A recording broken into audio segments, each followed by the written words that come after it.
E-mini S&Ps close out the week on yet another new all-time high. Stocks taking off after having a bit of struggles. Don't forget, May we had that crazy month up and down, but now we're starting to see a trajectory that is taking off to the upside, exceeding the levels that the most recent all-time highs and sort of surpassing the levels we were at in mid-April. Right now we're seeing E-mini S&Ps around 4273. As we go into the close for the weekend. At this point, a lot of that is coming off the heels of the reflation trade, talking about infrastructure spending, and we're seeing a lot of value stocks really taking off here at this point. Right now, equities taking away from some of that allure we saw in bonds recently. Bond yields are going higher. Cryptocurrency is also going lower. At this point, stocks seem to be the place to be, and we're seeing those indices continue to excel higher. Not a whole lot of a range that we traded today, and volumes were muted, but ultimately the indices are speaking very loudly. There is a lot of bullish sentiment that is coming back into the equity markets, and we saw that pretty much all week. Again, closing out the week on another new all-time high.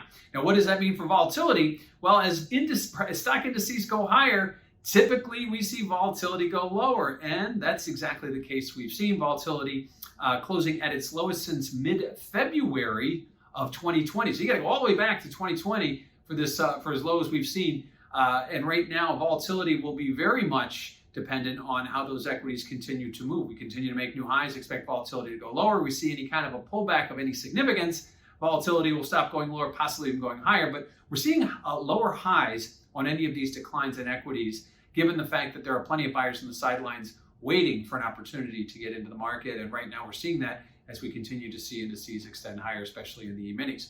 Lastly, what do we have next week? Oh, well, we have something called the jobs report. Non-farm payroll will highlight next week. We also get the ADP number on Wednesday and the claims number on Thursday, but really the focus is going to be about Friday's jobs number. Last 2 months haven't been bad jobs numbers, but they've missed expectations. The April number missed big. It was still a good number. May, it didn't quite miss by as much, but it's still, again, missed. So it'll be interesting to see how the market reacts. It's been very jittery around these types of numbers.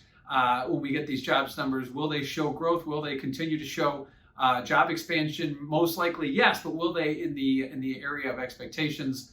Likewise, we also had higher inflation data today, and the GDP Now number, which has been very closely watched for second quarter, opened up back in May at 13%, and still it's expected about 8.5%, but that's well off the expectations we saw just a month and a half ago. So again, GDP is expected to be very strong, just not quite as strong as we initially thought. So keep an eye on that as well, because growth numbers are just as important as the inflation numbers and as well as spending. So at this point, equities continuing to believe that we are going to spend our way out of this so-called pandemic recession, and the markets are telling you just that as we continue to make all-time highs. So ending the week on a very much a high note in equities after a very choppy May and a very choppy start to the week, going out at 4273 in the E-mini S&Ps with non-farm payroll a week away.